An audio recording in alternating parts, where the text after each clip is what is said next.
So what price should you charge for your online course? How do you price it?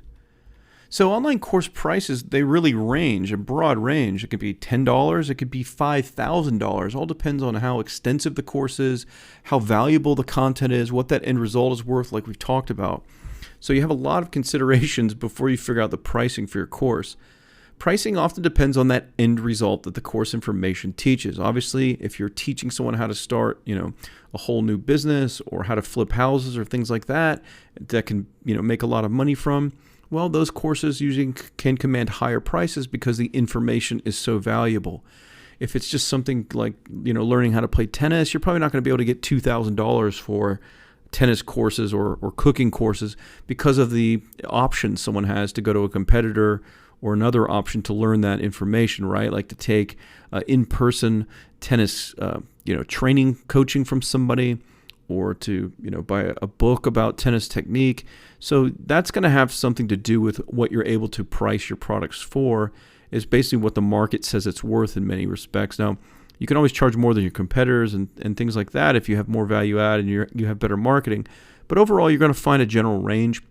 Most online courses sell for between $15, that's a common price you see on Udemy, up to about $97 for most subject matter. So that's typically a good rule of thumb.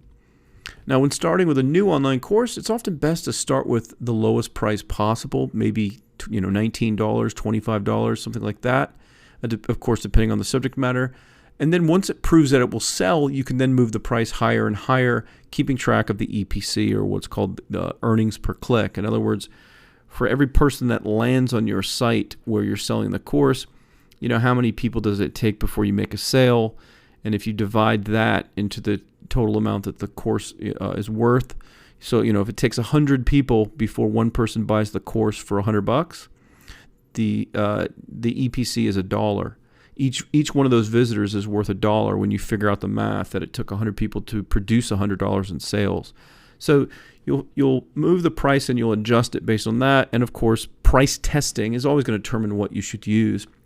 If the thing is selling like crazy at $25, raise it to $49 just to see if the conversion rate drops off much. If it drops off by more than half, then you make more money at the $25 price.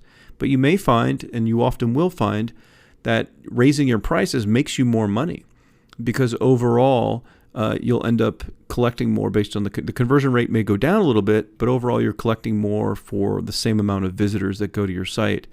You also have the other consideration, though, to keep in mind that it's not always about the initial front-end price of what will bring in the most money, because if you have a series of courses, it may be worth it to have a slightly lower cost, a lower price, to get more customers, because you're going to sell them more courses.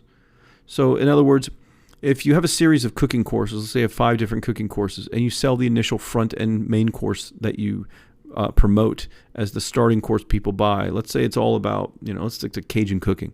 So let's say the first one is like Cajun cooking basics, and that's like $20. And if you find that if you double the price to $40, you get half as many people that buy for every 100 visitors that go to your site. So it equals about the same amount of money on an average per visitor basis.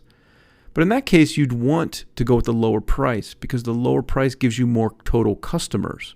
You'd have twice as many customers. You'd bring in the same amount of money, but you'd have twice as many buyers. And the reason why that's better is because you're going to have those other courses to sell people. And so you have to think of it in those terms as well. But pricing a course usually all comes down to price testing.